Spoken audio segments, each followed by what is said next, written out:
Tadganeshaya vidmahe Vakratundaya dhimahi Tanno Danti Prachodayate Om. Namaste, Vandanam, Swagatam, and a happy morning to all of you. Such a wonderful day today, being Teachers' Day, and welcoming each and every one of you for this webinar series on Yuva Manas Swasthya Empowering the Mental Health of the Youth. This is Dr. Meena Ramanathan, the principal of the School of Yoga Therapy, Institute of Salutogenesis and Complementary Medicine, ISCM, Sri Balaji Vidyapith, Puducherry. So I'm going to be your host and the moderator for today's session. So I'll be taking you through. So no escape. You have to be with me. Happy morning to all again. And Vanakkam. So today, as you all know, the 5th September celebrated as the Teachers' Day in honor of Dr. Sarvepalli Radhakrishnan reminds us of the vital role of education and mentorship in shaping young minds. And it is indeed apt that on this special day, we have all come together. So wishing you all a happy Teachers' Day. Requesting Ananda sir to put out a short video that we have made, because many of you have been asking us, what is ISCM? What do you do there? So Ananda sir, can you please play the video? It's just a very short video and we'll catch up quickly after the video.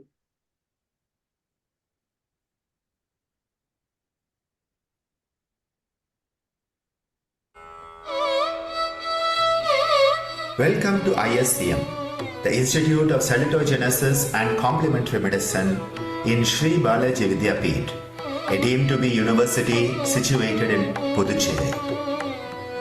ISCM is an innovative institute where we have a school of yoga therapy and a school of music therapy, both offering programs ranging from postgraduate certificates and diplomas up to the master's level training and even PhDs in yoga therapy and music therapy. ISCM is unique and may be the only institute in the whole world where yoga therapy and music therapy have been integrated within a modern medical institution. Yoga therapy and music therapy are offered to all the care seekers in our healthcare institution and all the students of medical, dental, nursing, paramedical, allied health, physiotherapy are receiving training in yoga and music therapy. Do join us for an amazing journey of learning where you will become one of the brand ambassadors of yoga therapy and music therapy as part of traditional, complementary and integrative medicine.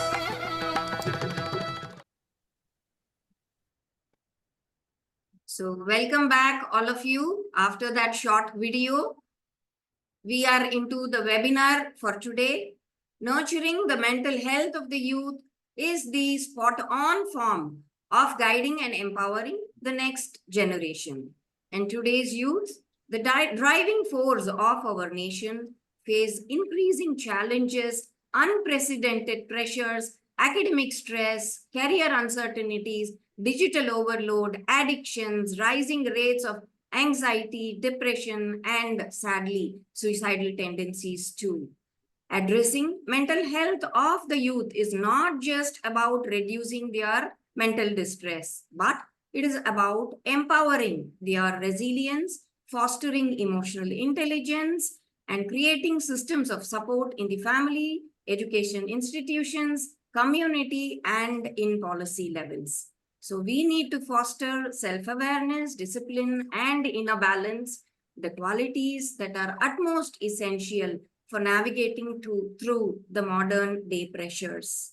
So unlike other ready-made quick fix solutions, can we, through this meaningful panel discussion, bring forth factors and tools that may be utilized and implemented to empower youth with lifelong skills to sustain mental health and their overall well-being? So what are we waiting for? We'll find that out from our wonderful panelists today. So today's panel discussion, empowering the mental health of the youth. We bring together experts from diverse fields such as yoga, psychology, education, medicine, administration, and research. Namaskaram and a very warm welcome to the eminent panelists for today. I take pride in introducing our distinguished and eminent panelists. It is an honor and privilege for me to introduce Dr. W. Selvamurthy, sir, an eminent educationalist, researcher, and administrator, president of the Amity Science, Technology, and Innovation Foundation. He has led pioneering initiatives that bridge science, innovation, value-based education, which is the vital thing for empowering our youth today. He has served in the Defense Research and Development Organization, DRDO, for more than 4 decades. And he has also been awarded the DSC from 5 different universities in recognition for his outstanding contributions in life sciences. So, sir, welcome you with a warm thank you, happy Dr. morning. Meena. Thank you. Thank you, sir. So much. So next joining him will be Yogachikitsa Ratna, Dr. Latha Sathish, a senior psychologist and yoga therapist with decades of experience at the Krishnamacharya Yoga Mandiram. Latha Akka, as I fondly call her, has worked as the research scientist in the Department of Psychology in the Madras University. She's published more than 50 research papers and has guided many PhD scholars with 3 books to her credit. Currently, she is the technical advisor to Krishnamacharya Yoga Mandiram, Chennai, and is providing consultative services in yoga research, therapy, and education. I am delighted in welcoming my dear Yogacharini Anandhi Mary Cecil, head of the Department of Yoga Sciences at the NSHM College campus. A committed educator and mentor, she has worked closely with students and yoga professionals, nurturing them not only academically, but also emotionally, so they may in turn contribute to a healthier society. So welcoming you, Yogacharini Anandhi. And last but not the least, Yogachikitsa Ratna, Yogacharya, Dr. Ananda Balayogi Bhavanani, sir. A guru, a friend, a philosopher, a guide to me and many, many more across the globe, a medical doctor and the chairman of ICYER. Dr. Ananda is an authority in integrative medicine and is the director of the Institute of Salutogenesis and Complementary Medicine at Shri Balaji Vidyapith University, Pondicherry, and has pioneered the integration of yoga into the healthcare programs and other youth programs, inspiring countless young people to build resilience and inner strength. With such a distinguished and illustrious panel, me, along with you all participants, look forward to rich insights on how yoga therapy, psychology, education, and policy can work together to empower the mental health of the youth. So the opening questions to this will be the format for this panel today. So I just have 2 questions, which will be for all of them. And the order would be, I would start with Selvamurthy sir, and then pass it on to Latha Akka, and then Ananda sir, and then to Yogacharini Anandhi. And I may tweak the order, but don't tell them, okay? It's a secret between us. So the first question is like a rapid fire. So whatever comes to your mind, just 1 word or 1 sentence. Yes, so the first question to all the panelists, I'll take your answer, Selvamurthy sir, first. mental health issues among the youth have become a growing concern globally. What, in your view, are the top 3 significant mental health challenge that the young people face today? Dr. Meena, first of all, I want to thank you for keeping me in the panel as well as Dr. Ananda and for arranging such a wonderful interaction where we have a large number of people attending and also the people who will join us on Facebook and other social media. So my salutation to all of you and the distinguished panelists, and I'm very privileged to share my thoughts in such a great luminaries who occupy this panel and also very well coordinated by Dr. Meena, Ramanathan. You have begun well, and happy Teachers' Day, happy Onam, happy Miladun Nabi. So it's a great day today. So that is why it is such an auspicious and happy day you have chosen to organize this mental health issues. And one word I would like to say, one sentence, not one word. Let us create a happy, healthy, peaceful, prosperous, harmonious world through our own traditional knowledge, which is there. And we are embodiment of all this. Atma is pure, powerful, blissful, happy, peaceful. So let us realize our true existence, then you don't need anything. Happiness yours. So realize that not your role, what you play, not the body which you occupy, what the physical structure you have. You are that Atma, which is blissful, pure, powerful, peaceful, happy. So that is the solution for all mental health. Thank you so much, sir, for that scintillating start. Wonderful. So, over to you, Latha. What are the 3 top significant mental health concerns for today? Challenge. Thank you, sir. Thank you, Dr. Selvamurthy and others. And come to the point straight. Anxiety, pressure, depression. Super. Ananda, sir? I think the most important challenge is expectations from the self and from others. The second one is ambition beyond our capacity. And third, forgetting that we are here to be loving caretakers of this planet and not owners. Point. Yogacharini, Anandhi? Namaste. It's an honor to be, in this panel of so many seniors. To the point answers. Number 1, competition. Number 2, external success. And number 3, lack of connect. Thank you. Thank you so much. And a quick question again. This is a rapid fire round. So quick answers. What factors do you believe contribute most to the rising mental health issues among the youth today? Selvamurthy, sir? We have moved away from spirituality. We forgot that we are spiritual beings who have come to this world for human experience. So we forgot this. So this is what is the problem. We become materialistic. We look outwards for everything. If you start looking inwards, everything is there. Atma is Bharpur. You are everything. So, but we are always looking for happiness outside, peace outside, everything outside.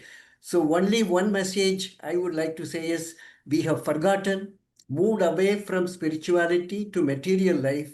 That is the main cause of all these mental health issues. Oh, excellent. Thank you so much, sir. Latha, what do you Underlying believe is the causes factor? all these factors really contribute. As they said, no loss of connect and spiritual, they are all interlinked. The most important thing is the past 3-4 decades, the education has been slightly steered away from the personal development point of view. It has really filled a lot of facts. So the education has slightly steered away. So that is one concern that I have because I'm coming from the psychology field. Ananda, sir? One word? Yeah, one I think sentence? the main issue is we are like that Kasturi man, that deer that forgets the source of the scent is within it and is searching externally for something that is already inside us. So I Correct. the externalized focus that has stopped us from looking inside. Anandhi ji, you're muted. I'm sorry. According to me, number one would be restlessness. Number two would be inner conflict. And number three would be imbalance. Thank you. Thank you so much. That was a beautiful, beautiful start to our discussion. So now over to the panelists now for the actual panel discussion for today. So I'll start with Selvamurthy sir. Sir, can you please share your rich and vast experience, how you made mental health care more accessible and stigma-free for the different sectors of the community? Thank you, Dr. Meena. See, I am now 75 completed, 76. And so I am speaking from my experiential learning as well as experimental evidences which I have done through various research work during the last almost 55 years of my research career. So I'm going to share my thoughts on you for your question, that what we have been able to do. So I will start with the one community who are exposed to severe degree of challenges in their operations, which is soldiers. You know this Op Sindoor, that's the latest one. But then every day, the soldiers, they undergo different challenges in their life, right? From working in high altitude, cold, desert, underwater, aerospace, low intensity conflict, and also in border areas, internal security, disaster management, everywhere. Such a challenging operational as well as the environmental conditions in which our soldiers work. Salutation to them and their families. But the type of challenges which they undergo is just not only physical or physiological, it is psychological. Say isolation, monotony, separation from family, fear of the unknown, bullet coming in. You have to face the bullet and move towards the bullet. So these are the challenges. So I will take that what we have done for the soldiers. So right from selection, we select through the psychological tests, which I think Latha ji will understand. Also, many of you will understand better. You need certain traits, personality traits, aptitudes, attitudes to be a soldier. So can you tolerate that kind of stress? Can you tolerate that kind of mental challenges? So we screen the individuals. That is why our selection rate is very low. It's almost about 12 to 15%. So we formulate methods by which we select the right people into the armed forces. We train them very rigorously to face mental health challenges, right from NDA, IMA, OTA, all the training academies and their own operational scenarios. We actually make them face all kinds of challenges. So this is the next thing which we do, is by creating this kind of challenges and then training them, immunizing them, and also putting them at the right kind of the psychological profile. So training, nutrition, all this type of things we provide so that they will be able to face. So one kind of population which we have addressed is through the right kind of methodologies, technologies, and also the policies and practices. We have been able to keep the mental health, even though there are some suicides occurring, fratricide happening, one soldier shooting the other sometimes. It's very, very rare incidents. But then there's such a large population of 1.5 million strong armed forces, very few cases occur because of this when you compare the incidents outside the military environment. So we have been able to sensitize them, and also we created a 24/7 healthcare, the consultation. If soldier has anything against any of their officers or among their men, so immediately they can consult a psychologist available.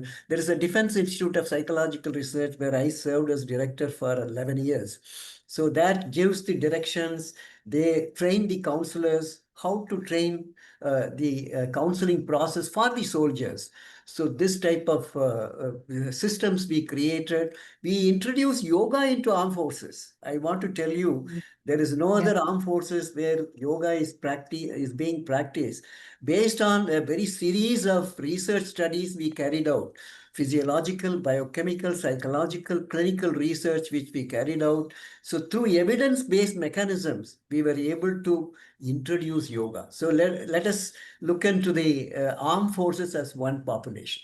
Then DRDO, when I was the DGHR, Director General of Human Resource in DRDO, 30,000 people, 10,000 scientists, 12,000 technical people, 8,000 support staff like admin and others. So we were able to introduce yoga right at the time of training for our scientists.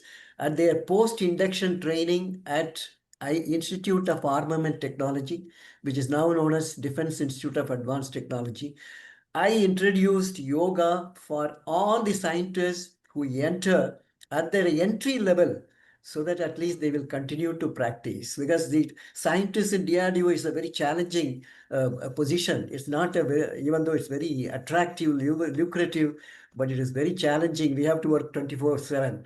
And we have delivered missiles, aircraft, radar, sonars, torpedoes, nuclear powered submarines, and also many, many devices, aircraft carriers, and so on. So, which proved to be useful in the Ops Sindoor. Most of us, our systems worked well. So I introduced yoga for the scientists and the personnel in DRDO. So that was 30,000 people were exposed to yoga, and particularly the scientists. So this was a big scientific community which served, and that too through experimentation. I evaluated how their performance improves in the organization who went through this, who continued to do yoga. So this was the second. So yoga can help. Yoga is not practicing asanas and pranayam. Yoga is a way of life. So this we taught to our people. It's just not only 1 hour practicing yoga, asanas, meditation is yoga. You have to lead the yogic way of life. So that is yoga. So that is the second population we addressed. Then we joined Amity University after my DRDO sojourn. We established a system. Dr. Ashok Chauhan, the founder president, we spoke to him. He practices Indian systems of medicine. So we established Amity Institute of Indian Systems of Medicine, which includes yoga, Ayurveda, Siddha, Unani. So we train our people, our students. We have BSc, MSc, and PhD in yoga science and yoga in Amity University. So we introduced Amity Institute of Indian Systems of Medicine. And in Amity University, we have 24/7 the mental health consultation taking place. If students have a stress, students have any grievances, we have a mechanism to address this. So we have created that processes to take care of the mental health of our students. And also happiness quotient. We have Amity Center for Happiness. We established Amity Center for Happiness, which is a center focusing how do we increase the happiness quotient of our faculties, officials, happiness quotient of our students. So we have Amity Center for Happiness. So these are the initiative which I was fortunate to take in Amity University as a part of one of the major part of the management system in Amity. So then when I looked at the Indian Council of Medical Research, we created a mental health thing because I have a very close the association with ICMR. So we focused on mental health as one of the important issue there. And also the National Institute of Mental Health and Neurosciences, NIMHANS. I used to work very closely. So I think I have been able to, I am fortunate to address a large cross-section of the population by my own experience, as well as by the experimental evidences through the research which I carried out. I was able to make a small, modest contribution to handling this mental health issues at the national level. Thank you, Meenaji.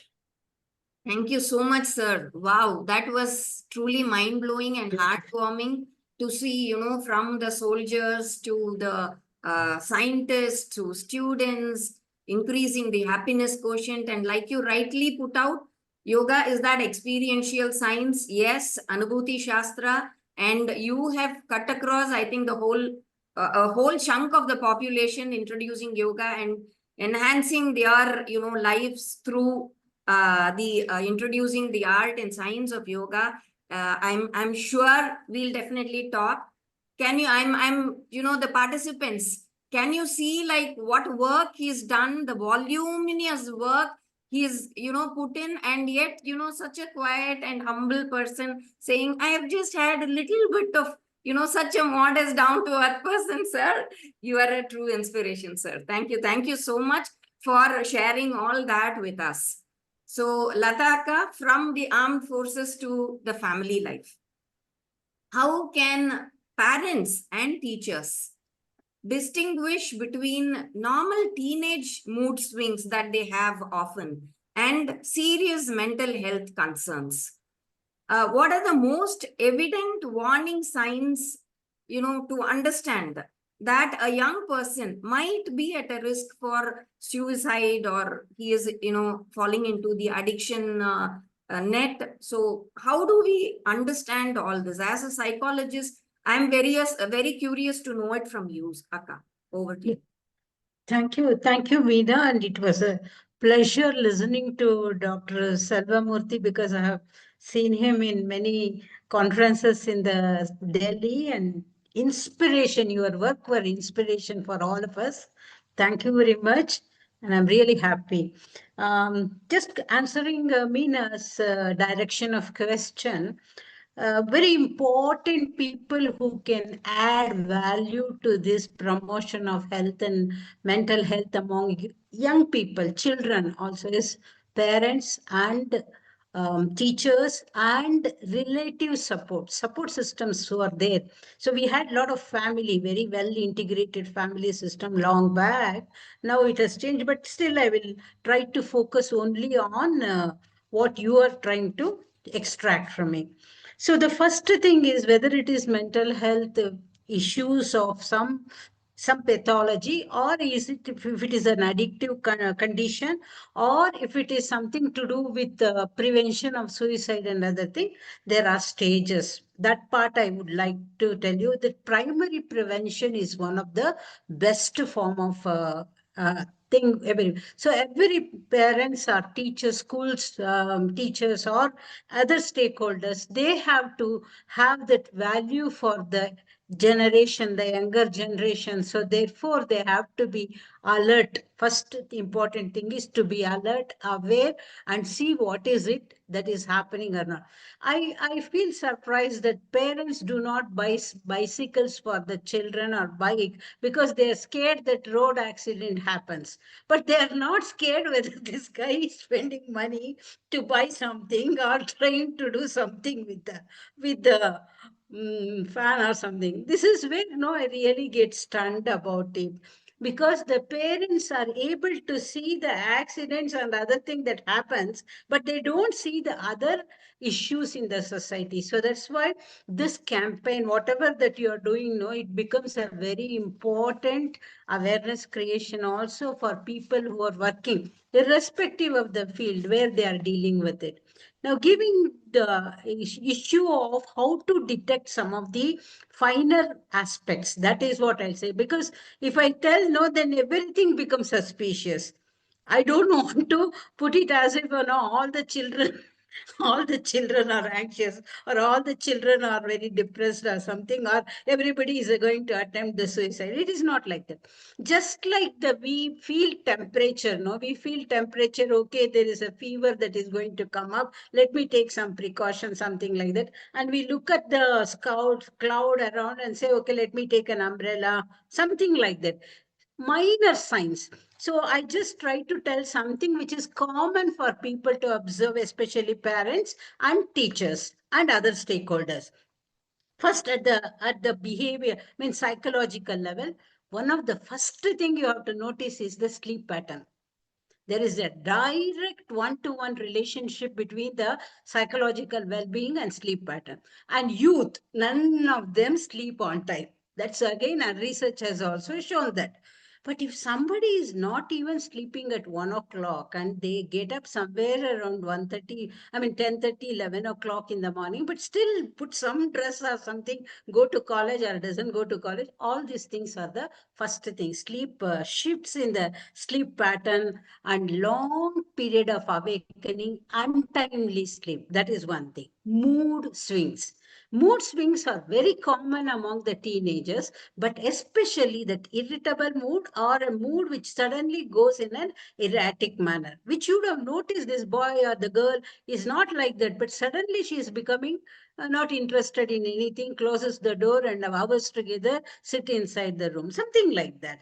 And another thing is restlessness. What Anandhi pointed out was very correct, that this restlessness is something which is a marker of anxiety, which is a marker of some turmoil that is going inside the person. That restlessness is like they cannot sit in one place, they cannot pay, they may be pacing up and down, or sometimes they may even be restless to listen to somebody. We may be having a conversation. I may be asking few things, and suddenly she gets up and goes away. So this is one of the aspect. And another thing is eating meals. Suddenly the child is binge eating or not at all eating or craving for certain type of, it's normal, very very normal. The parents say, you idu kuda saapidalena, even if this cannot, if the child is not able to say, it is not that way. Just try to be a little bit observant, and if you notice something, try to find out what it may be. Simple stomach upset, and that's why the child may be having a mood disturbance, or the child may not be. But the most important thing is absenteeism, school absenteeism or college absenteeism, and some form of gang behavior. These are all minor thing. We know which one they, this is psychological. Behaviorally, bullying or irritability, small things, just taking up small things from the house, all these things, or sometimes not talking to anybody, withdrawal, and you don't have anybody, you don't even call the friends, ask them to meet the friends and discuss, they don't do. So these are all unusual. So that you take alert, don't brand the child or don't brand the teenager, just take and try to spend time and sit with them. This is some of the minor. I don't want to go into the details of the assessment and other thing, because that's the major area of assessment. Psychometry is very strong on that. Okay. Thank you. Thank you so much, Akka, for your experience that you have brought it out. What is it that we need to watch out among the youth, especially when the habits and their normal behavior, is it changing? So where to observe, when to observe, and nip it at the bud. I think that is the whole crux of what you have been explaining. Start at point 1, not at point 9 or 10. So thank you so much, Akka. This is what we call as experience, years of decades of experience. Thank you so much, Akka. So Ananda sir, next question over to you. So from your perspective as both a yoga guru and a medical professional, how can yoga be effectively integrated into medical health interventions in a tertiary care hospital setting such as ours? Yeah, here it's sort of very interesting because Latha was talking about the primary and primordial prevention, which I think is the best place for yoga actually. So we have to start at the young age, introducing yoga as a holistic way of life, not just exercise, as a holistic way of life in tune with the value system of Bharatiya Sanskriti, Indian cultural ethos. But if we don't do that, we start to have all these manifestations that start to come, psychic manifestations, psychosomatic manifestations, somatic manifestations, and then finally in the tertiary care hospital, it is organic manifestations where the end stage of the medical condition comes to the tertiary care. It is not the person who has a mild headache who comes to tertiary care. It is not the person who is feeling off color today who comes to tertiary care. It is the person who has a serious mental illness.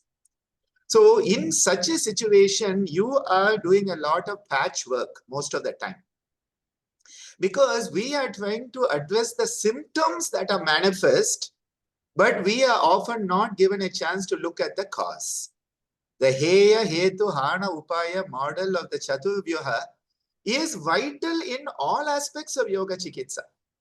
So when we started our work in the medical institution at JIPMA, and then now at Mahatma Gandhi Medical College and the Sri Balaji Vidyapith, I think one of the first attempts we made of integrating yoga in healthcare was in the psychiatry ward. Because the psychiatry department, and I hope nobody takes offense of what I say, but the psychiatry department in most hospitals is the trash bin for all the other departments. When they don't know what to do in surgery, when they don't know what to do in medicine, when they don't know what to do in cardiology with a patient, they cannot find anything wrong. They say it is in your head, go to psychiatry. So that is why I say it is the trash bin of all the departments. But I like to say at Sri Balaji Vidyapith, when psychiatry doesn't know what to do with them, they send them to their trash bin, which is yoga therapy and music therapy. Now, it is not an ideal situation that at the end of going every place you come to yoga and music. That is not the idea. As our dear Selvamurthy sir, our great inspirational mentor who enabled salutogenesis at SBV, he used to talk of medically unexplained symptoms. And he said 40% of the people coming to our hospital have symptoms which when you investigate, you cannot find a cause. So you go through all the scans, you go through all the assessment, and you cannot find anything. Now he said those are the people who right at the entry point should be sent to yoga therapy, music therapy first. If you cannot help them, then go to the other department. So we have the whole pyramid of healthcare is upside down. We have forgotten the importance of primary care. And this is why when we introduce yoga as a therapy, we are not only looking at the patients who come to the hospital, we are looking at our young students of our university. And I have been witness to so many students who come to us with all of these symptomologies, and if left, are going to end up committing suicide very soon. But when they come to us, the most important thing that they always tell us is, finally, there's a place I can be heard.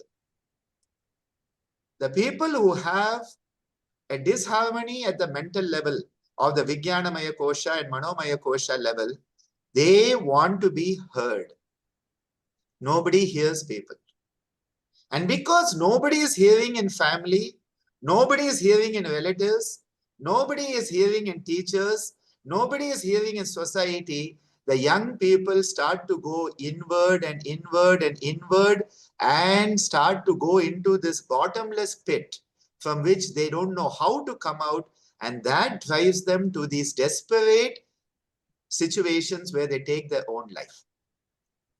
What is important is create a safe space. That is what we do. Be it a student, be it a family person, be it a patient of any disorder. Again, don't think that just because they have diabetes, they don't have depression.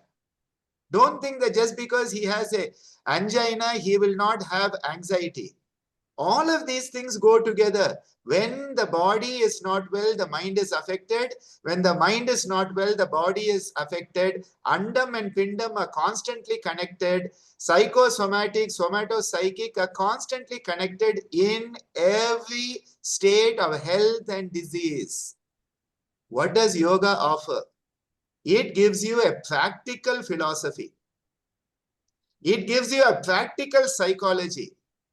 It gives you a practical spirituality, where we are not only talking of the concepts, we can also do something about it.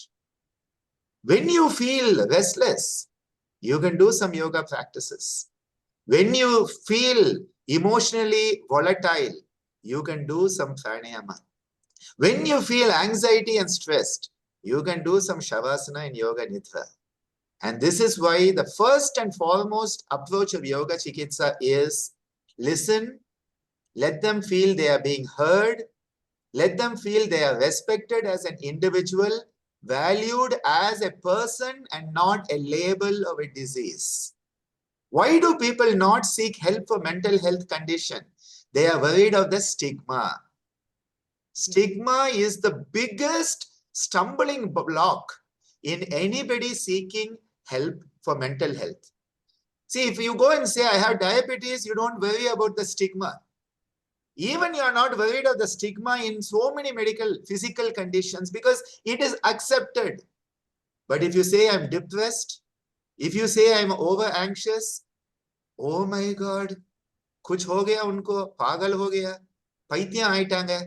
What happens is immediately you are worried about what society will say, what your own family will say, what your colleagues will say, and so you hide it away until it becomes so big, you don't know what to do, and then you take desperate measures. So the first and foremost approach of Yogachikitsa that we approach is let the person be valued, let them be heard, give them a safe space where they can touch themselves in a positive way and be healed. Healing is more important than curing. And can I add earn their trust also, sir? Absolutely. The therapist has to earn the trust of the care seeker. For the Care seeker is seeking care. Never forget that. The care seeker is seeking care. The care provider should provide care. And if the provider doesn't provide care, the care seeker will never heal from any condition. Thank you. Thank you so much, sir, for that beautiful, beautiful exposition of, you just put it in a nutshell, what the problem is. The fragmentation brought together with yoga therapy. And thankfully, what was considered a trash bin, like you said, that was the miracle start for us. That gave the opening to establish in this modern medical setting that yoga as an adjunctive therapy could work very well along with whatever medications they are giving, along with all the analysis and scientific testing that they are doing. Adding yoga therapy is definitely going to heal the person better. Right, sir? Thank you so much, sir. And Yogacharini, Anandhi, coming to you. As an head of a department and you have interacted with so many students. So I just want to, ask you this. How do you think that academic institutions play a strong role in promoting mental health awareness among students and faculty? And what do you think are the most effective prevention programs that you have seen or you have implemented that work very well with students in real life? So over to you, Yogacharini Anand. The advantage of being the last speaker is, I get to collect from everybody and put it back. And the other thing is they would have already said what you had wanted to tell also. That is also there. So, I want to indulge myself a little bit on this question because this is a very favorite topic of mine. Looking at the fundamentals, why does a student come to an academic institution? To gain knowledge so that he can shape his life. We experience life through the mind, right? What is the mind? Mind is nothing but a collection of thoughts. And what is the nature of the mind? It is ever changing. It is, restless, as I said, jumping between opposites of joys and sorrows, hope and fear, desire and aversion. Now, this constant fluctuation creates difficulties in our emotional, our cognitive, and our behavioral functioning, which in turn affects, how we think, how we feel, how we behave in our daily life, as Latha Didi just now pointed out. And the common signs that we see as Selvamurthy sir or Guruji pointed out are, stress, anxiety, depression, mood swings, lack of focus, withdrawal symptoms, sleep, and appetite changes. Now, these can be temporary in nature, situational stress, what we call, or it could be long term, as Guruji pointed out, clinical conditions. Whatever it is, it impacts our studies, our relationships, our work, and our overall well being. So, just like physical health, mental health also requires care, support, and healing. And hence, according to me, it should be an integral part of an academic institution. But, our academic institutions still follow a colonially imposed education system, literally unchanged after 70 plus years of independence. And this system prioritizes competition, memorization, external success over holistic growth and inner well being. Now, ironically, the Western countries from where, this model was imported are leading the world in mental health issues. Now, I shared an article with Guruji a couple of days ago, the latest research of, the latest report of WHO, which states, I think, over 1 billion mental health cases right now. So what is happening is, we are replicating the mental health crisis of the Western countries among our students, right? Now, let me, give you a simple example. A rag picker, we've all seen rag pickers, he fills his sack with all the garbage. What our education system is teaching us is you run behind money, you run behind fame, you run behind qualifications, you run behind money, power. It is the same tendency, accumulation, right? There are 1,000 ways of being violent. There is only one way of being non-violent, ahimsa. Thousands of ways of, not being truth, of not, lies. There's only one way to truth, satya. Agree? Everyone, I have a lot of my students here. Now add to this the today's situational, multiple stressors that our students go through. Rapid urbanization, disconnection from nature, loss of traditional values and community support, which Latha Didi was talking about. Nuclear families, structures reducing emotional cushioning. When I was a kid, when I was upset, I would run to my grandmother, not my mom or dad, but to my grandmother. Today, the kids don't even have a grandmother in the house, right? Pressure of performance in academics, in careers. And finally, overexposure to social media, leading to competitions, comparisons, and of course, digital addiction.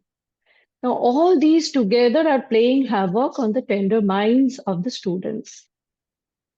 Now, when we talk of mental health, we need to understand that it is a delicate matter and it requires compassion and careful handling. So, answering your questions to the point, number one, according to me, integrate mental health education into the curriculum, not just as workshops, but as an ongoing learning process. Number two, as Guruji pointed out, create safe, stigma-free spaces for students where, they can openly discuss that, yes, today I'm upset, today I am anxious, there's nothing wrong in it. Today I am depressed, and that's okay. Number three, encourage peer support networks, which Selvamurthy sir was talking about. And most important, which I personally propagate, is student-led initiatives. Promote holistic well-being practices, practices like yoga, meditation, mindfulness, arts, nature-based creative activities, sports, debates, healthy competition. And our culture has a beautiful way of transmitting moral knowledge. it is through stories, it is through parables. Panchatantra, we have the Puranic stories. Let us bring that, back, that way of spreading the education. In fact, I will give you, to close my talk, to the answer to your question. In our college, what we did is we created 5 centers of excellence. Spanda, which I head, which deals with yoga. We have Angan, which is creative and fine arts. Uday for sports. CLC for language and communication. And the last center is TAG for entrepreneurial initiatives. So students are allowed to choose programs based on their interest. And this has been a big game changer. My Spanda is this is its 4th year of operation. The other centers are, of course, much older. And why it is a game changer is because the students here are the boss. And everything from organizing to, what they say, the students say chilling, they are allowed to do everything within permissible limits without being judged. So, that's what I would like to share to your question. So beautiful, Anandhi ji, because, I could see a lot of warmth, the motherly concern, all that coming into, the academic setting, the institutional setting, the educational setting, and not thinking of students as, somebody who has just come into the institution, but as your own, children, totally caring for them, caring for their well-being, caring to see how better they can be and what all can you do to make them better. I was actually waiting for a story from you. Moral parables, you were talking about that. So I was waiting for a story, but anyway, it's okay. Thank you so much. Maybe later on, story within stories coming up. Yeah, sure. So Latha Akka, I come over to you. See, I told you that I will tweak in between, right? So you have, a unique vantage point as both the psychologist and a senior yoga therapist. So how can you put these two grand disciplines? How can you combine these two to complement each other in addressing the mental health issues? Yeah, beautiful. See, psychology, when I tell no, it is the theories that originated in the Western psychology, also studies the mind. The subject crux of that is mind. So they have a strong set of theories on how mind behaves, why it gets into distress, etc. I don't want to talk details about that. Now, yoga also has the same approach because yoga also deals with the mind. It doesn't talk, I mean, there is a concept of consciousness. I don't want to get into that right now. So what happens, no? One of the advantage of yoga school of thought is it has a practice repertoire, a big chunk of practices which aims to refine, reframe the mind and also take it to the path of balance, what we were all talking about, mental health and other thing. Now, one of the advantage of psychology is they have a measurement model. Everything is empirically based and measurement model. Now, if we can integrate these two processes, it will really help in this context. I'm now only confining to the context where we are talking about the youth mental issues, health issues, and how to help the process of upgrading the skills of mental health, preventing any dangerous impact on the society. So the one aspect where these two disciplines can beautifully integrate is you can integrate the process of therapy also. It is not that you can only go for psychotherapy and do away with you. It can be integrated. And yoga therapy has one of the best practices that is there is perspective taking. Pratipaksha bhavana. That is a skill which is interfered at the level where the person is got one-to-one dialogue with the therapist, where they can do a very good analysis of what is the consequence of my behavior?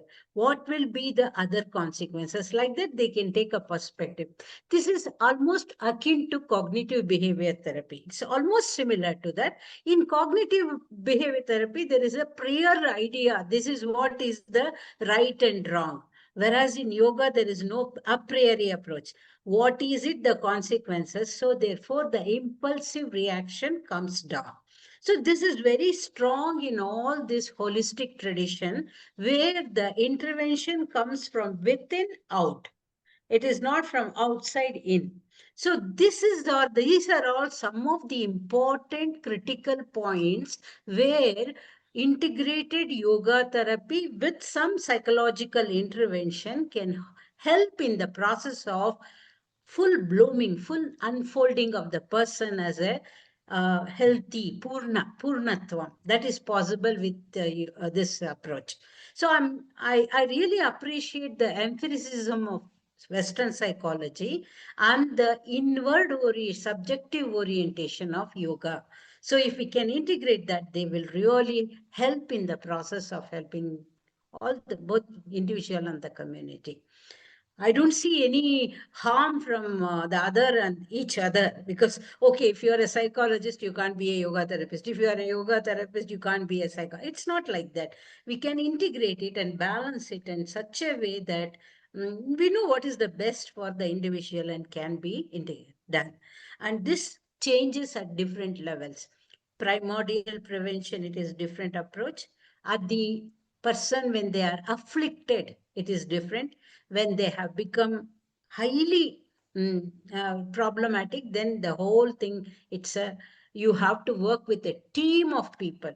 So this is what happens in some of the centers where, like in your center also, there will be team of people who will pitch in their inputs to rehabilitation or probably for therapy or for community knowledge dissemination, things like that. It will be one of the best practices to address this issue at all levels.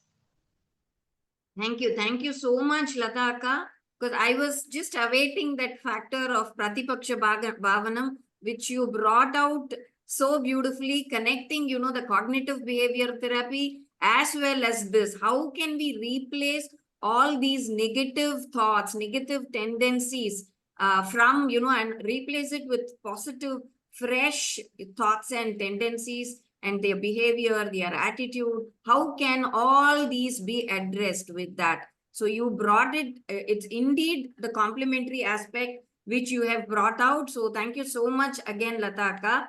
So over to Selvamurthy sir now.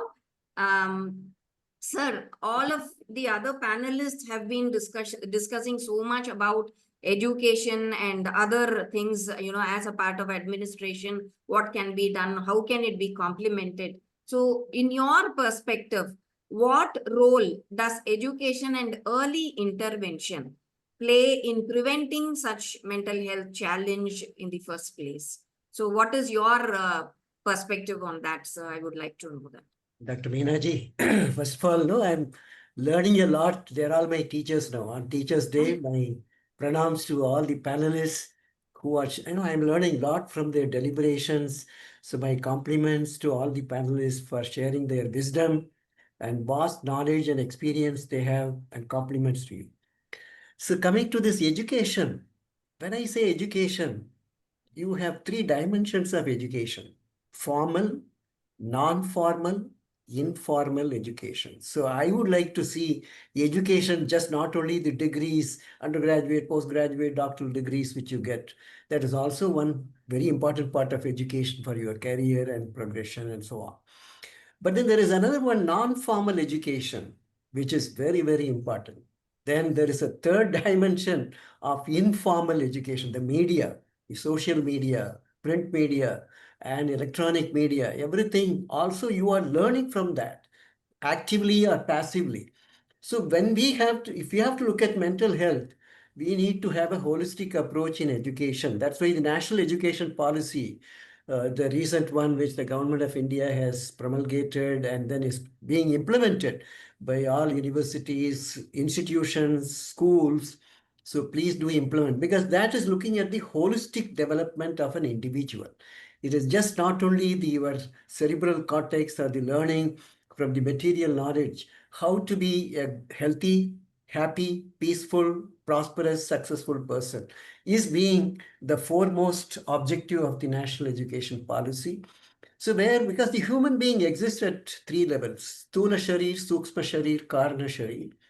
And also you have exit at physical level, and also at intellectual level and spiritual level.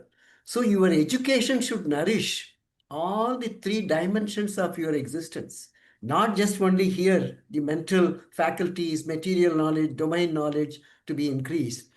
This is what we do in Amity University as a holistic education.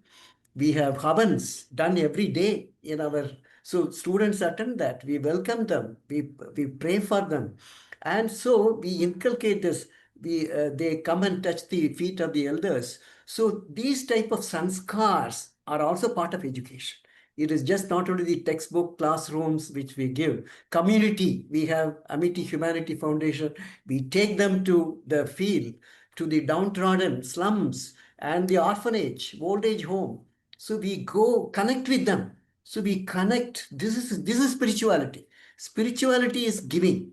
So this dimension should come in health right from education at home, because that is also education. The parents, how do they inculcate the sanskars, values, resilience to face challenges, so that any mental health challenges, the child is prepared to face this in their life.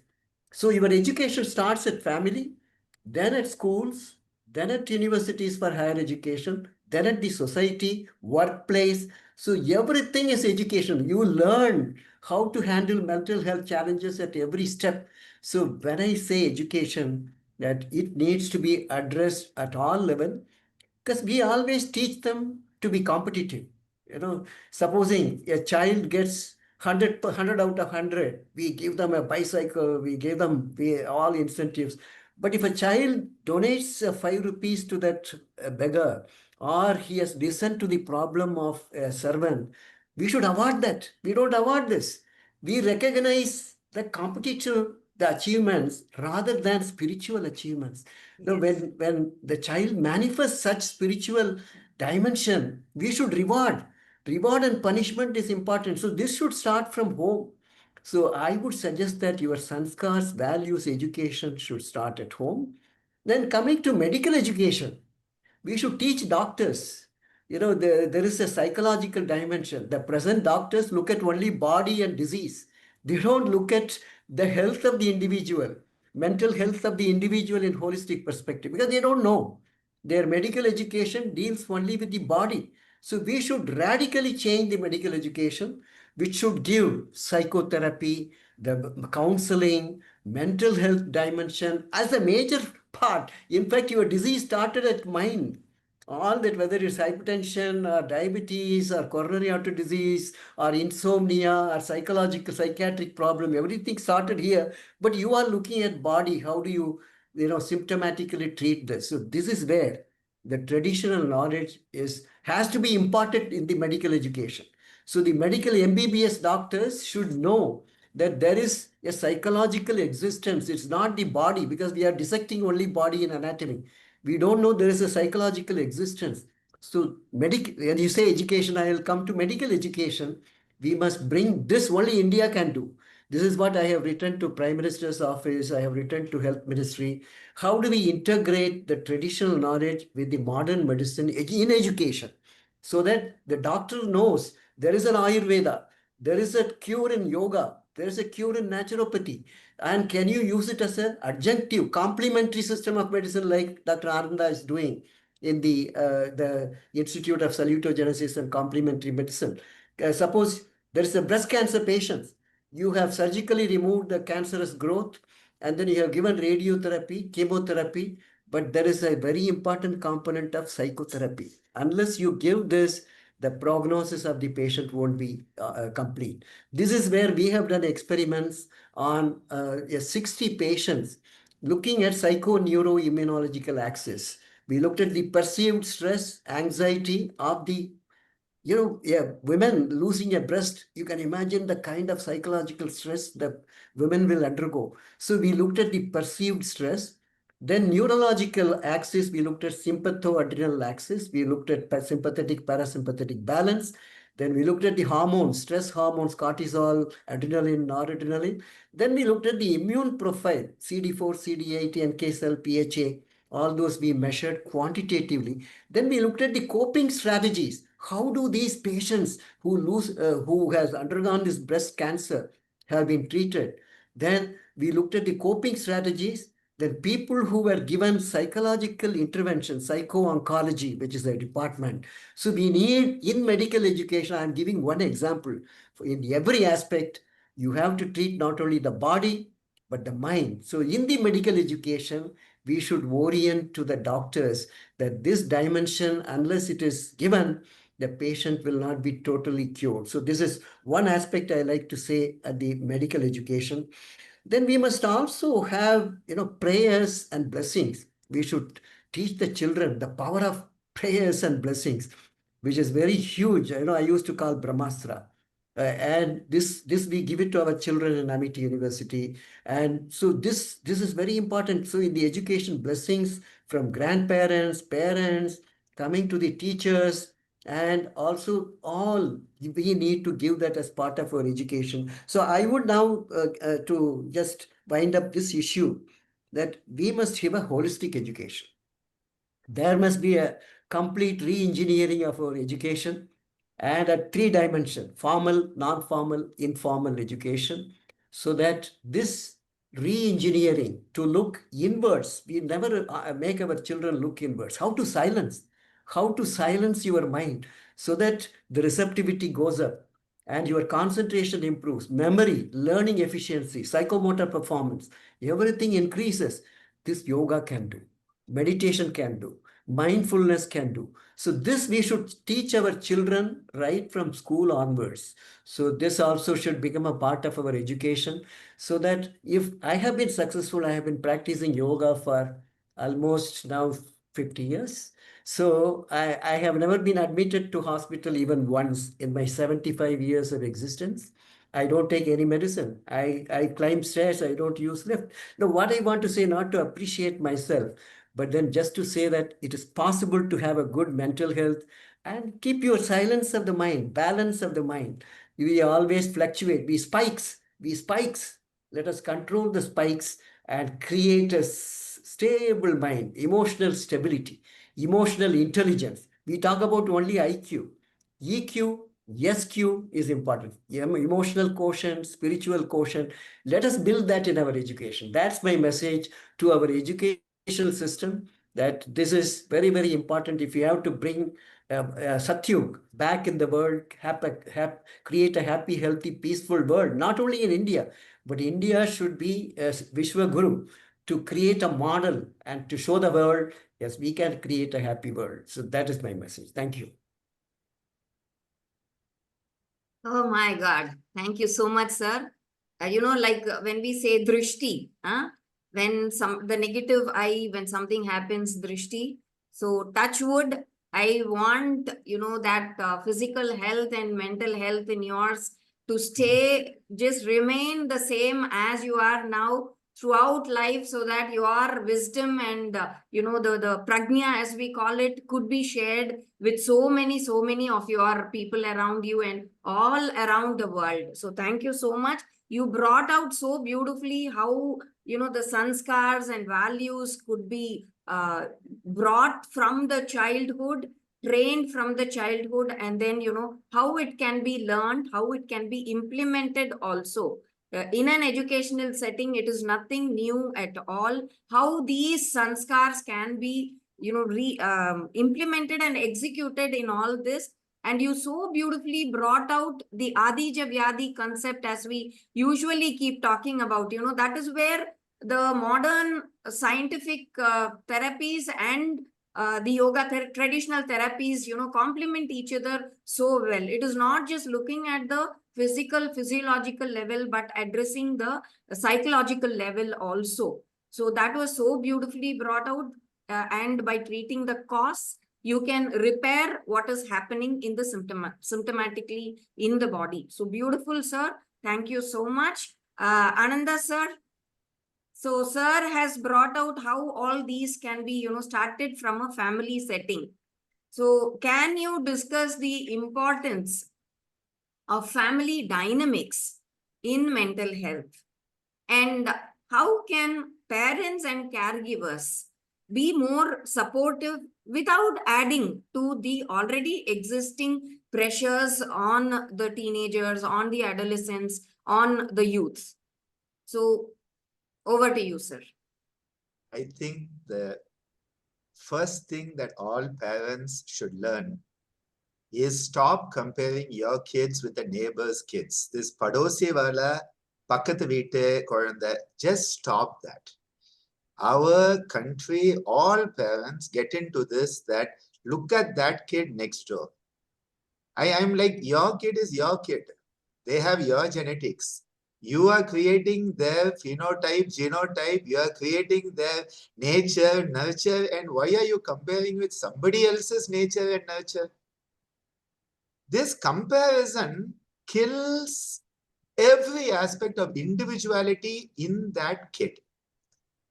Because the kid starts to think, I have to be like somebody else. The moment you want to be like somebody else, dis-ease has started. When you are you are in Sukhasthana. You are in Sukham. When I am Ananda, I am in Sukhasthana. When Ananda tries to be like somebody else, immediately Ananda has been lost. That Sukhasthana has moved into Dukkha.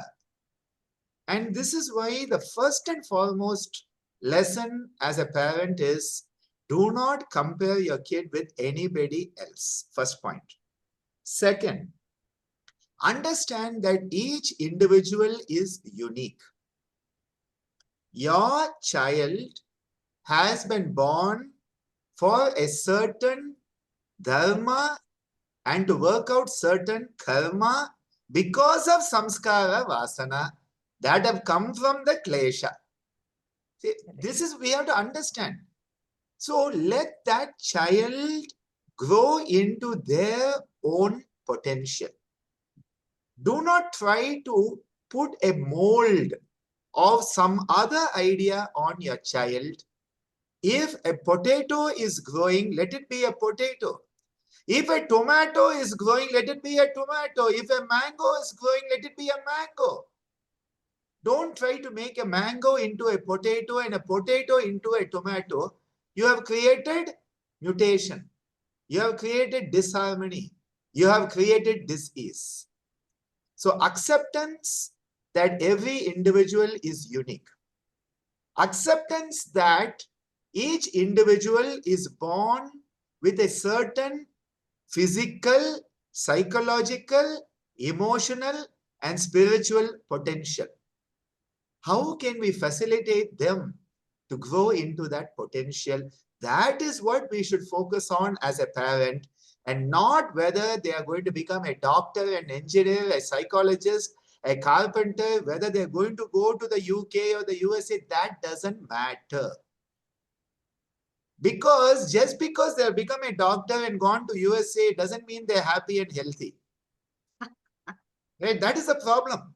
And then we are like, why are you not happy and healthy after I have done all this for you? What have you done for them? You have mutated them. And then you want them to be grateful to you for mutating them. The other danger is whatever the parent couldn't achieve, they want the child to achieve. This unfinished agenda of parents being thrust down the throat of their children. No wonder the children have indigestion. You are thrusting down the throat something that is alien to them. See, if today we have a gold medalist in Neeraj Chopra for the javelin, if we have grandmasters in chess, if we had a Sachin Tendulkar, a Virat Kohli, it is despite the system, not because of the system. Despite the system, they have come up somehow. If we really had a system, we would be producing hundreds of gold medalists in every Olympics. Our kids have the potential. But what happens? You want to run? No, no, no, no, no, no. Go and study. Look at that neighbor's kid. You have to become a doctor and go to America and then get deported because of visa issues. What are we playing with the kids? The second very important thing in relationship is be mindful of the company your child has. Because the child will not listen to you. The child will not believe you. The child will believe and trust its friends. So what are the type of friends that you have created in the environment for your children? That will play a great role in every aspect of development of that child. Because if the friends are materialistic minded, the child will become material minded. If the child has spiritual minded friends, they will have more chances of spiritual mindedness. This is going to happen. What is the Sangha? Sangha is very important for our growth and development. And in relationships, never ever look at what you can get in a relationship. If you only think of what you can get from a relationship, you will be disappointed. Think of what you can give to that relationship. Be it in family, be it with friends, be it at your workplace. What can I share? What can I give? Because relationships based on giving will thrive. Relationships based on getting will always fail. Because for 6 months you got what you wanted in that relationship. From 7th month, you didn't get. For 5 years, you got what you wanted. From 6th year, you are not getting. But if your relationship is based on giving, so let our young people understand the importance of giving in relationship, sharing in relationship, valuing other people as human beings, not social strata, not economic position, not job titles. If you can have the same respect for the Prime Minister of the country and for the sweeper who comes and sweeps outside your house in the morning, then you are a good human being. But if you treat the sweeper like dirt and then treat the Prime Minister like God, something is wrong in your head. Human to human connect is why we are born as human. We are born to be human, not to just look like human beings and do what humans are supposed to do. You know, this in quote, supposed to do. What 4 people will think? Tamil solla pona 4 பேர் என்ன சொல்லுவாங்க? Those 4 people will never be there when you need anything. But we are always thinking what the other person will think. Don't worry what others will think. Be confident in who you are. Connect to your conscience and grow. That is the message I would like to share. Thank you. Thank you so much, sir, for that clarity. So let the rose be a rose. Let the jasmine be the jasmine. Don't compare the rose and the jasmine. So, and like Selvamurthy sir also brought this point out, you know, like we never encourage the children by gifting them or, you know, clapping for them when they do some good activity, you know, like they help others. You encourage them, that it's never done. Whereas when they get a first rank, you give all that, you know, they had wanted, they would have a list. So where does it all start? So everything, this bribing and things like that, everything starts at home, the family dynamics. And where do you inculcate these values? So again, sir, thank you so much for this wonderful, wonderful clarity. And over to you, Yogacharini Anandhi. So do you believe that educators should receive special training to handle students with emotional distress or early signs of mental health issues? If so, what should the training include? What is your perspective on that? after giving the opportunity to speak after Guruji is really difficult for me because, once I listen to him, I just reach a space of silence. And then, coming out and talking is a bit challenging for me. Thank you, Guruji, for that beautiful, clarity, that beautiful insight. Answering your question, Meena ji, when we speak of a yoga educator, I like to break down things. I like to look at fundamentals. So a yoga educator is someone who's teaching yoga. According to me, to teach yoga authentically, one must be in yoga at all consciously possible times, drawing in from what Selvamurthy sir just now said. Because yoga is not just a subject, it is a lifestyle.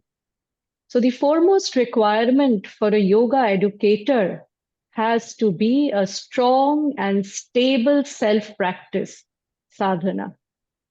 Because without a grounded personal practice, teaching cannot be authentic and, more importantly, transformative. And when we talk of mental health, Yog Vashishta, Bhagavad Gita are the oldest recorded texts on mental, well-being known in human history. Maharishi Patanjali, as we all know, speaks of yama and niyama, right? His first chapter in the Yoga Sutras is on samadhi. But is samadhi the first step for a beginner? No. Samadhi is a stepping stone from which the higher practices of yoga unfold. It is not the entry point, not the gateway for, advanced progression. Similarly, yama and niyama, even though they come as the first two rungs of yoga, are not the stepping stone of yoga. As a stepping stone, they are intellectually understood. And then as you go through the other rounds of yoga, say asana, using the body, pranayama, where you're working with your energy, pratyahara, where you're working with your senses, dharana, where you're trying to, make the mind, the mental energy one-pointed. One day you come back to the yama and niyama and you realize what it means, what ahimsa is, because then you have actually absorbed that knowledge, right? Now, according to me, a practitioner who is qualified to become an educator is when that person has consciously learned to watch their thoughts, watch their words, watch their deeds, and they are able to select wisely what to think, what to speak, and what to work upon. Now, this is the essence of, the so-called, as Selvamurthy sir was saying, modern protocols versus lived yoga, which we find so deeply in our Ammaji or in our Guruji. And yes, sir, I also personally believe in integration of what is best in the past and what is best in the modern day education system. So, answering your question, Meena ji, I think we are running out of time. First and foremost thing is, we, as a yoga educator, we need to have basic understanding of common health, mental health issues, like say stress, anxiety, depression, trauma, addiction. We need to have awareness of early warning signs and red flags, as Latha Didi pointed out. We should have training in trauma-informed yoga methods, safe touch policies, creating supportive spaces, choice-based cueing, stuff like that. Understanding triggers and how to avoid re-traumatization. Because I have seen that happen a lot with students. Active listening and communication skills, empathetic listening without judgment or, advice giving. Most of the time as teachers, we go into the process of giving advice. Very few of us, step back and listen to what the person has to say. Most of the time, the problem is solved when we give space to that person to, speak. Nonviolent communication techniques for sensitive situations. clarity of the role of a yoga educator versus that of a therapist and a psychiatrist. Very, very important. I have seen a lot of yoga teachers who say, "Arey, I am going to take care, I'm going to solve your problem." No, we are going to offer you yoga techniques. There is a space for a therapist, there is a space for a doctor. We are not therapists, we are not doctors. We are yoga educators, so let us stay within our space and know when and how to refer the student to professional mental health services. Self regulation techniques, ethics, confidentiality, cultural sensitivity, and of course, a referral network with counselors, psychiatrists, mental health, NGOs, co-developing programs that bridge, yoga and therapy. There are a lot of, points I can go across, but one important thing, that I want to say is if we do not make change in the way we think and we act, in our kaya, manasa, and our vak, there is going to be no change. Because we all know what is right, we all know what is wrong. But most of the time, we are unable to follow it. The famous Duryodhana complex in the Mahabharata. If you pick up a pack of cigarettes, it comes with a statutory warning and with a deadly photo that does not stop a smoker from smoking. So, I want to close by the words Guruji always says, Kartum, Akartum, Anyata Kartum, the power of choice. So I think that is what, we should really contemplate on, and not only, inculcate it within ourselves as yoga educators, but also spread it to everyone. Thank you.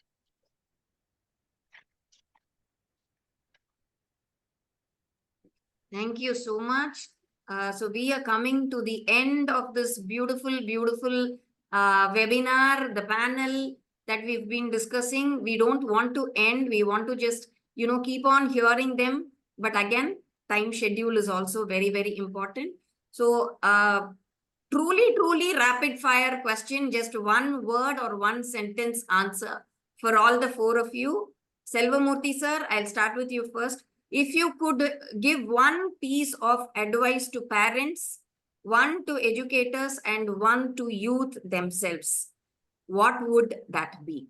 Just one word for parent, one word for educator, one word for the youth. What would it be? Parent, the first thing is identify the individuality of your child, nurture that, don't compare, and each one is unique with sanskars and values over a period of janmas they have undergone. So that is why everyone is unique. So nurture that uniqueness and strength in your child. That's for the parent.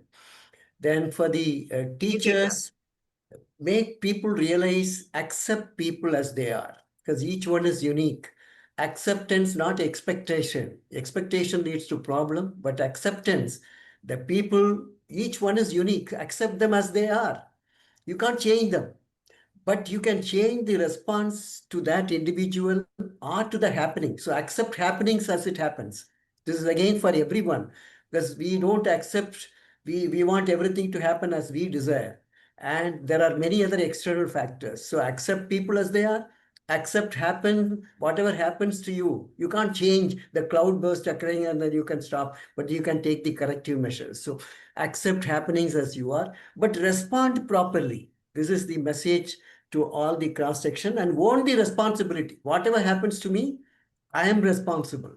If somebody does a negative thing, I might have done negative things in the previous janma and in this janma. So accept and own the responsibility. Anything happens to me, not God, not teacher, not my friend or my parents, but I am responsible for whatever happening. And the last thing which I like to say, live in the present. If you have to have mental health issues, are because the disturbances, we either are anxious about what is going to imagine. Our mind is a very good imagination tool. So we keep imagining what will happen. It will never happen. All the fear, anxiety happens because what will happen, which will never happen most of the time. Then what happened in the past, we brood over whatever negative things happen, not the positives. So the message to everyone, If you have to take care of the mental health, live in the present is beautiful. And be grateful that you are alive today with all the breath available today. So this is one message I want to say, that be happy and live in the present. Thank you. Thank you. Thank you so much, sir. Lataka, one word for parents, one word for educators, one word for the youth themselves. One term. Parents, parents, care. Yes. Teacher, compassion. Students, take control. Thank you. Thank you so much. Ananda sir, one word. For parents, don't compare. For teachers, bring out the potential that the individual has. And for students, realize you are to manifest the best of humanity. Yes, Anandhi ji. So, I want to use the language of the students because so many students are there and, I'm always with them. So, they will always say, ma'am, just chill. So I'll also use the same language, be it parents, be it students, be it teachers, just chill. And, closing in the words of Guruji, just be. Stop doing and just be. Thank you. Thank you all. Just one last question before we wind up. What is the single most urgent action we should take to reduce youth suicides and addictions? Ananda sir. Just one word, one action that we have to take. Be there for the young people when they need you. Lataka. Same thing, ask them to connect. Ask them to connect. Selvamurthy sir. Love. Ah. Teach them how to love themselves, how to love others, and be the manifestation of love for everyone. Anandhi ji. Gratitude for the human life, gratitude for everything. So with that, we come to the end of this beautiful, beautiful morning where we had all these, panelists, such great, wonderful people who have left me completely floored and completely speechless. Good for you all. Otherwise, I'll go on now. So it's time we stop the program. I don't know if we can extend it 5 minutes. I will leave it to the panelists because I have 3 questions from the chat box given to me. Can we take it very quick answers? I think so. 5 minutes. I think Meena ji, please go ahead. Okay. So, sir, Selvamurthy, sir, this question is to you. Because you said go ahead, I come to you now. Yeah, please. How does yoga help with spiritual grounding? See, the whole purpose of yoga is not to keep only good health. It is the evolution of yourself. No, we come with certain level of spirit, divinity. How do you raise your divinity? How do you reduce your non-divinity? Is yoga. The purpose of yoga is to raise your divinity. That is the purpose of your Janma itself. Raise your consciousness level. So consciousness, people mentioned, I think Latha mentioned about consciousness. That is the purpose of yoga. And when you start doing all this, yama, niyama, asana, pranayama, pratyahara, dharana, dhyana, samadhi, everything comes up. So I want to end with one Abhay's poem. Aridu aridu மானிடராதல் அரிது அதனினும் அரிது cone குருடு செவிடு pad நீங்கி பிறத்தல் கூன் குருடு செவிடு pad நீங்கி பிறந்தாலும் ஞானமும் கல்வியும் நயத்தலரிது ஞானமும் கல்வியும் நயத்த காலையும் தானமும் தவமும் தான் செய்தல் அரிது தானமும் தவமும் தான் செய்த காலையில் வானகம் திறந்து வழிவிடுமே. This is the purpose of creation as a human being. To evolve oneself, raise your consciousness, raise your divinity, then that is the purpose for which you have taken Janma. This is the final message I wanted. Sir, I'm just touching your feet now. Like you taught the sanskar, completely floored, completely bowed down. Thank you so much. Yeah, the Like meaning for those who didn't understand very briefly, the purpose of we are created as human being, not as lizards or not as not that those are not good, but we have evolved from that and come as a human being. Happiness. You should be happy that you are a human being. Then you went to schools. How many people are illiterate? You went to university. You got a job. You got a livelihood. Today you are alive. How much happiness. We forget all this. Gratitude, I think Anandhi ji mentioned. Gratitude. You be grateful. You every moment you should be celebrating and happy. There is no problem of mental health. This is what I want. This whole purpose. Then what is the purpose? Dharam, dhyan, and also dan. Give. This is what is the message you give. Try to give. Enjoy that giving, not getting. So that is dhyan and dan. Then once you do this, gates of heaven will open to receive you. God will come and welcome you. This is the message to everyone. So be happy at every moment of your life and enjoy. And there is no mental health problem for any one of us. Avayar keeps telling, like kattradu kaiman alavu. You have established that again, reaffirmed that again. We have so much more to learn. And thank you so much, sir. Latha ka, I think this question you can take. How to deal with difficult roommates? Room maatradhukku ennappa procedure?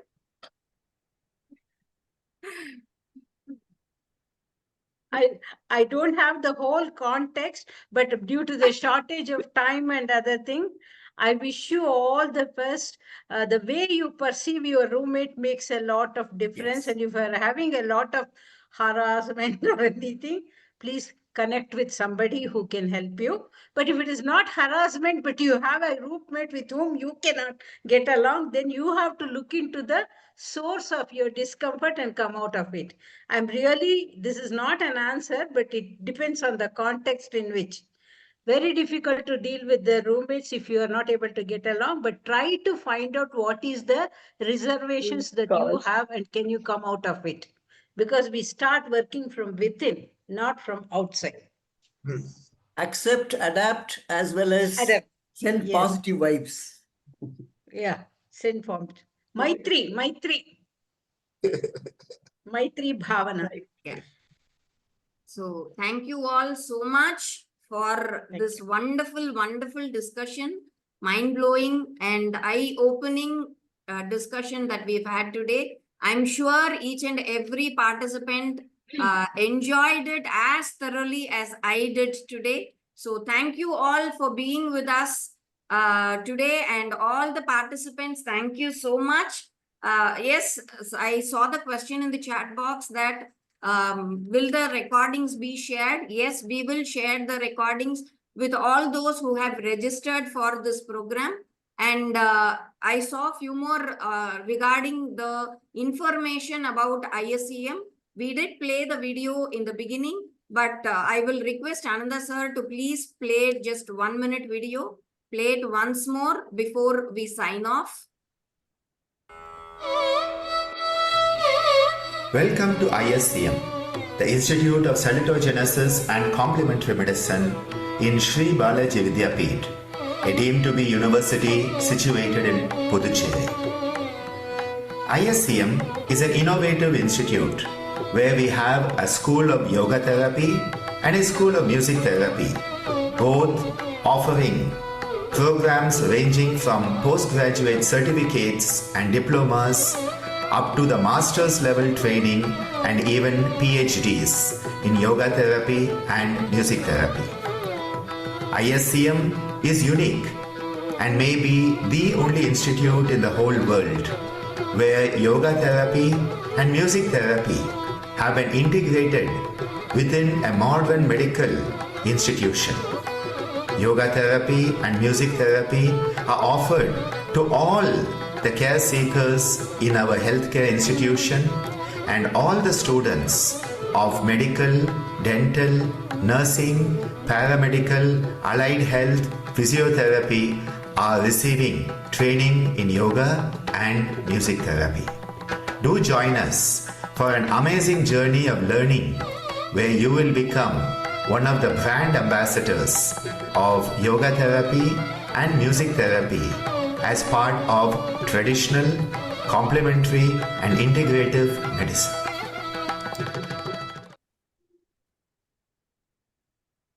So thank you once again. We'll finish up with the Shanti And mantra.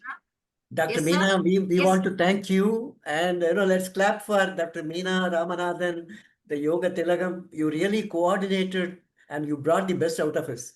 So the whole deliberations, the questions you asked, the way you coordinated the deliberations made it so interesting. So let's give a big clap to our the comparer, moderator, coordinator of the deliberations, Dr. Meena Ramanathan. Thank you so much. Thank you so much, sir. One of You the made best my day. session. One of the best session, Meena, Dr. Meena and Dr. Anand, all other co-panelists. Thank you. Thank you, very Dr. much. Ananda. Thank you, sir. Thank And also my panelists who are my teachers. I learned a lot from you all. Thank you so much. you. So we'll finish up with the Shanti mantra. Adjusting, sitting erect in your seats. Hands in Namaskar Mudra. Om Om. Loka samastha sukhino bhavantu. Sarve janaha sukhino bhavantu. Om Shantihi Shantihi Shantihi Om.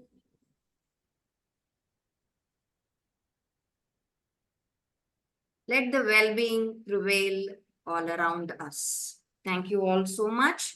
This is Dr. Meena signing off from you. See you. Thank you. Bye.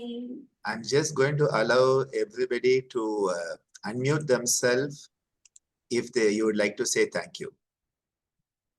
Thank you. Thank you And so I- much and Thank happy you. Teachers All Day. teachers. Thank you so Happy much, Teachers sir. Day. and happy Teachers Day all. Thank All you, of you sir. teachers. Thank Thank you, sir, Thank ma'am. you all. Thank you, Thank you, sir. sir. Thank you so much, teachers. Thank you so Thank much. you, ma'am. Thank you. Thank you. Thank you. So Happy much, Teachers Day. teachers. Thank you. Everyone, happy Teachers Day. Happy Teachers Day. Thank you, Shri Gurubhyo Namaha.